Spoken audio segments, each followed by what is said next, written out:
I mean, she's been doing this for a long time, but this part of it's been kind of fast. She signed with a new manager a little over a year ago, and within 6 months had signed with Warner, had signed with Olay Publishing, had been going to Nashville prior to that, but wrote a whole bunch of really great songs. Except for one trip to LA where she went to write a song with Chad Kroeger, and it turned out really well. Then Chad asked if he could produce the song, and of course we said yes. And that went so well that he actually produced 5 songs on the record. And then the rest of the album is produced by Vince Gill and his partner Justin Meebank, who works with Blake Shelton and Taylor Swift and all these other people. You may have heard of Vince Gill.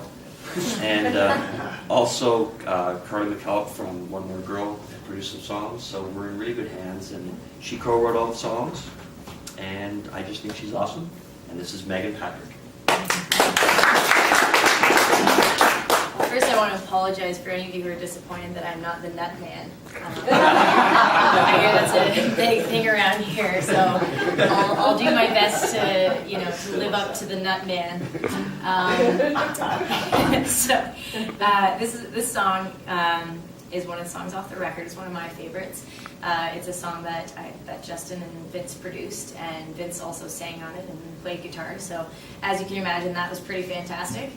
It's just about, I grew up in a small town. I live in an even smaller town now. I just kind of keep moving further away from people. And I just think that there's just something really wonderful, something very simple and beautiful and almost romantic about the country. And so that's kind of what this song is about. It's called E Country.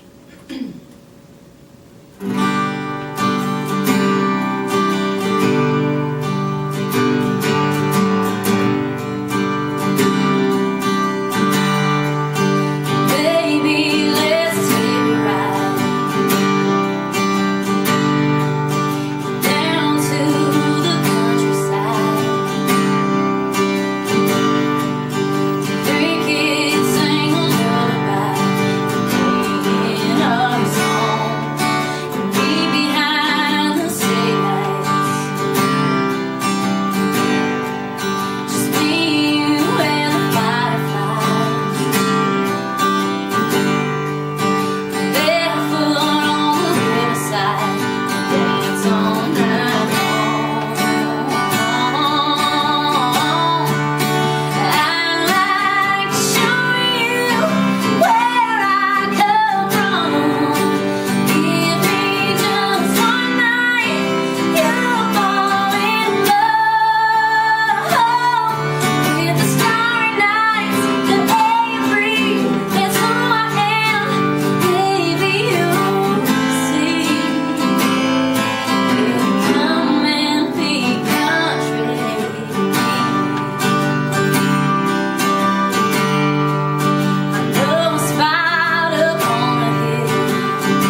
important song on a few different levels. First of all, this was a song that I played for the Steve Kane and Ron at Warner the first time I visited them, and they really liked it. And it was, I guess you could say, this is sort of the song that hooked them. So kind of got the ball rolling for me with my record deal and publishing and all that. So kind of important in that sense. Also, so this song is kind of my twist on the Drink Till the Heartache's Gone country song, which there are many of those. But sometimes drinking with a heartbreak is like the worst thing you can do, because you make bad decisions sometimes. So like when you say you're going out for, you know, a night with the girls or the guys, and it's like, I'm not going to talk to my ex, I'm not going to text them, I'm not going to call them, I'm not going to think about them. And then like 6 beers later, you've got that shot of whiskey there whispering to you, text them, it's a good idea, do it. And so you do, and then the next morning you're like, huh, you still suck, and I really wish I didn't do this.